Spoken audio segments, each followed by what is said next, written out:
We got to meet one of their star pitchers, Aaron Nola. Yeah. And he's doing incredible things on the field, but also off the field, and more so in his community. But he's here in the Tampa Bay area. So we want to pay attention to those players, those athletes who are playing it forward. I love it. So this is a new little segment we're going to do occasionally. You get to meet one of the athletes in our Tampa Bay area, see what they're doing in our community or in other communities in this case.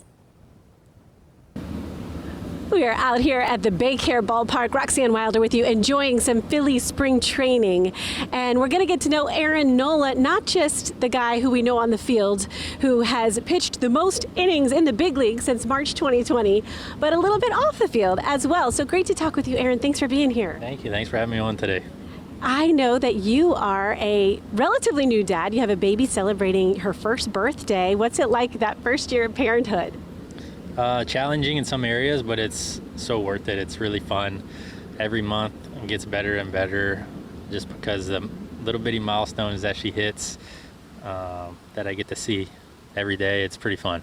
It's cool being a girl dad too, I would imagine. I know a lot of girl dads. Yeah, it's great. It is great.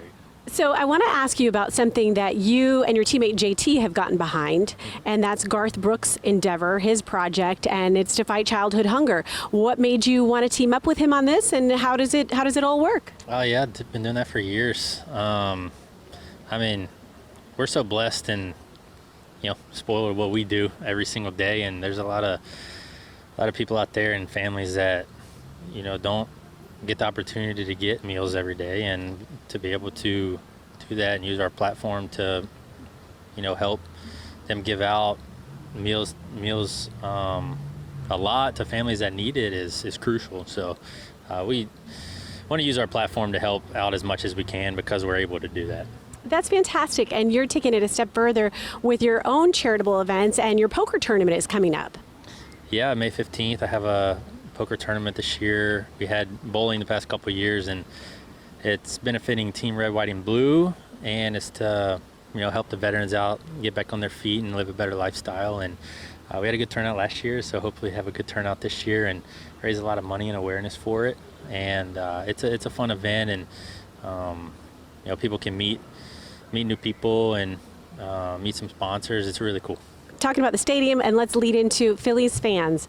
I covered sports up there years and years ago, and honestly, it was a bit of a culture shock. Yeah. I mean, it was like nothing I'd ever seen. How did you make that adjustment to playing for a team with such fervent, passionate fans?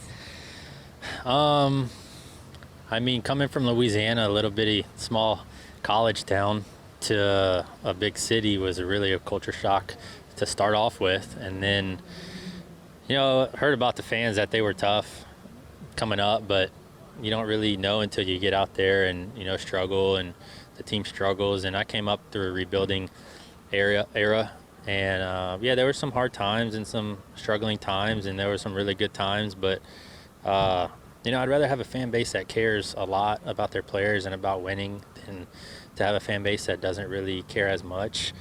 It makes it a lot more fun.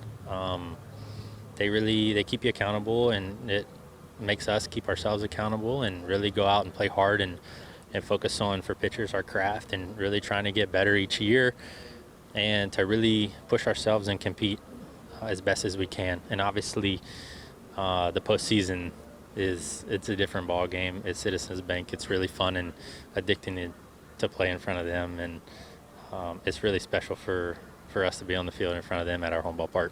I bet. One more quick question for you. We love having you guys in town for spring training, of course, and even bringing all those Phillies fans down here. And of course, there are some already here. But I do have to ask you, being part of the Bay Area, what are your favorite? We're a lifestyle entertainment show on Morning Blend. So what kinds of things do you like to do around here? Maybe what are your favorite restaurants in this Tampa Bay area?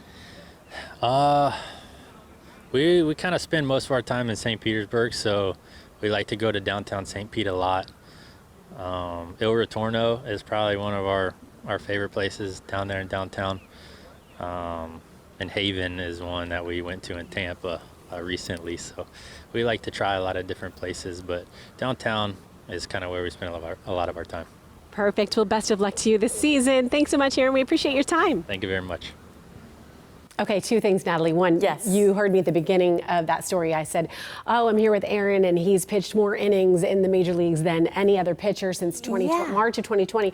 So when I rattled off that stat, you know, we were talking a little bit off air as well, and he was like, I don't know. I said, he didn't know. So, I mean, it just goes to show you, some athletes keep track of all their stats, and some are like, I'm just going to go out and do what I do every day and not even think about it. Yeah.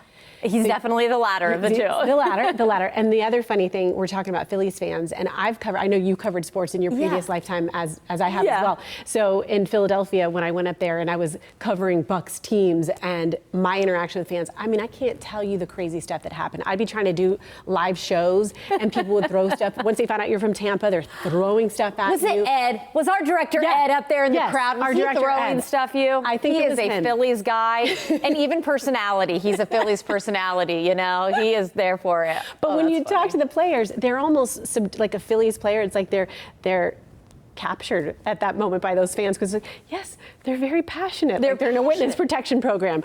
Yes, super passionate fans. They can't see anything bad. And he wants to know what that means. You're passionate, Ed. That's what that means. You are passionate. You like your Philly sports.